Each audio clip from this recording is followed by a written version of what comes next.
உறவுகள் அனைவருக்கும் வணக்கம். கடன் தீர, வாழ்க்கையில் மேன்மை அடைய நாம் செய்ய வேண்டிய சில வழிமுறைகளை இந்த வீடியோவில் முழுமையாக பார்க்கலாம். நம்பர் 1, குலதெய்வ வழிபாடு. குலதெய்வ வழிபாடு வாழ்க்கையில் மேலும் மேலும் வெற்றியடைய செய்யும் ஒரு வழிபாடு. குலதெய்வம் தெரியாதவங்க யாரும் இருக்க முடியாது. அப்படி தெரியாதவங்க யாரும் இருந்தால் உடனே யாராவது நம்ம சோசியல் இவர்கள் மூலம் பார்த்து உங்கள் குலதெய்வத்தை தெரிஞ்சுக்கோங்க. குலதெய்வத்துக்கு நம்மளால் சில பேத்துக்கு தூரமாக இருக்கும், சில பேத்துக்கு பக்கத்தில் இருக்கும். தூரமாக இருந்தால் நம்ம எப்போயாவது போகும்போது குலதெய்வத்துக்குன்னு ஒரு பூசாரி யாராவது இருந்தாங்கன்னா அவங்களுக்கு வீட்டுக்கு தேவையான சாமான்களோ இல்லை ஒரு நம்ம கையில் உள்ளதை ஏதோ ஒரு தட்சணையாக அவங்களுக்கு கொடுப்பது ரொம்ப சிறப்பு. குலதெய்வத்துக்கு வருஷத்துக்கு ஒரு வாட்டி நீங்கள் போகிறீங்கன்னா நம்ம சக்கரை பொங்கல் வச்சு வழிபாடு பண்ணனா இன்னமும் ரொம்ப மிக சிறப்பாகும்.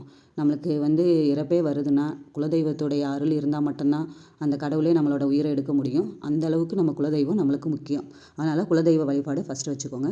ரெண்டாவது வீடு எப்போவுமே சுத்தமாக வச்சுக்கணும். நம்ம வீட்டில் யூஸ் பண்ணாத பொருளை ரொம்ப நாளைக்கு வச்சுக்கிட்டே இருக்கக்கூடாது. கிழிந்த ஆடைகள் போடக்கூடாது, உடைந்த பொருளை வச்சுக்கக்கூடாது. எந்த ஒரு பொருளுமே வீட்டில் நம்ம மூவ்மெண்ட் பண்ணாமல் வைக்கவே கூடாதுங்க. எந்த ஒரு பொருள் அசையாமல் 45 நாளைக்கு இருக்குதோ அந்த பொருள் மேலே எதிர்மறை சக்தி வரும் அப்படின்றது உண்மை. சோதிட பூர்வமாக அது உண்மை. அதனால தான் நம்ம அந்த காலத்தில் நம்ம ஆடி தைப்பொங்கல் இதெல்லாம் வீடை க்ளீன் பண்ணணும், இது பண்ணணும்னு சொல்லிட்டு பொருளெல்லாம் அங்கங்கே மாற்றி எடுத்து வச்சு நம்ம வீடை சுத்தம் பண்ணுவோம். அந்த மாதிரி நம்ம யூஸ் பண்ணாத பொருள்கள் நீங்கள் யாராவது வச்சுருந்தீங்க அப்படின்னா ஒன்று வேணும்னா அதை அங்கங்கே மாற்றி வைங்க. இல்லை அப்படின்றவங்க அதை தூக்கி தூரமாக போட்டு.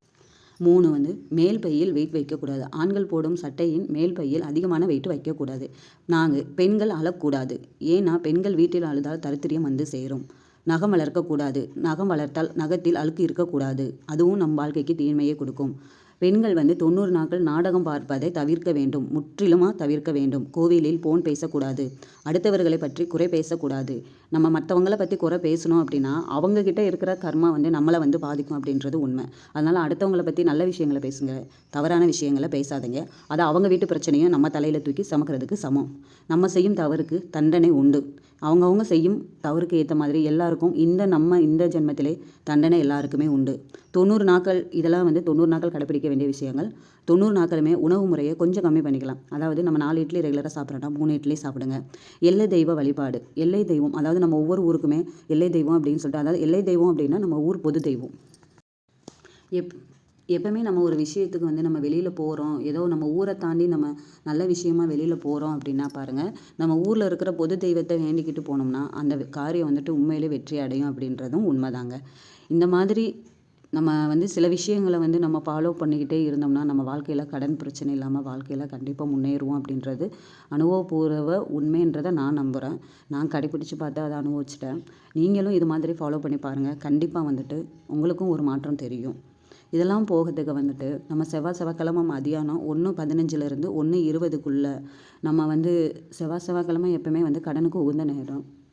அந்த நம்ம மதியானம் 1 to 2 நம்ம செவ்வாய் ஓரையில் அதில் குளிகை நேரம் சொல்ல வர 1:15 to 1:20 1:15 to 1:20 அந்த நேரத்தில் உங்களுக்கு ஏதாவது கடன் இருந்தால் யாருக்கு கடன் கொடுக்கணுமோ அதாவது ஒரு ஒயிட் பேப்பர், ஆஃபீஸ் கவர்னு சொல்லுவோம்ல, அந்த மாதிரி ஒயிட் பேப்பர் ஒன்று எடுத்துகிட்டு அதில் பிங்க் கலர் பேனாவை ஒன்று எடுத்துக்கிட்டு இப்போ யாருக்கு நம்ம கடன் கொடுக்க போகிறோமோ அவங்க பேரை அந்த ஒயிட் பேப்பர் மேலே எழுதிட்டு நீங்கள் எவ்வளோ ரூபா வேணாலும் ₹1 ₹5 ₹10 எவ்வளோ உங்கள் கையில் இருக்கிறோம் அந்த இதை நான் இந்த ஆளுக்கு நான் கடன் கொடுக்கணும் அப்படின்னு அந்த பேப்பர் மேலே எழுதிட்டு அவங்க பேரை எழுதிட்டு என் கடன் சீக்கிரமாக அடையணும்டா முருகா அப்படின்னு வேண்டிக்கிட்டு நீங்கள் அந்த ஒயிட் பேப்பருக்குள்ளே ₹1 ₹5 ₹10 எவ்வளோ நம்மளால் முடியுமோ அந்த கவருக்குள்ளே போட்டு முருகன் பாதத்தில் வச்சுடுங்க.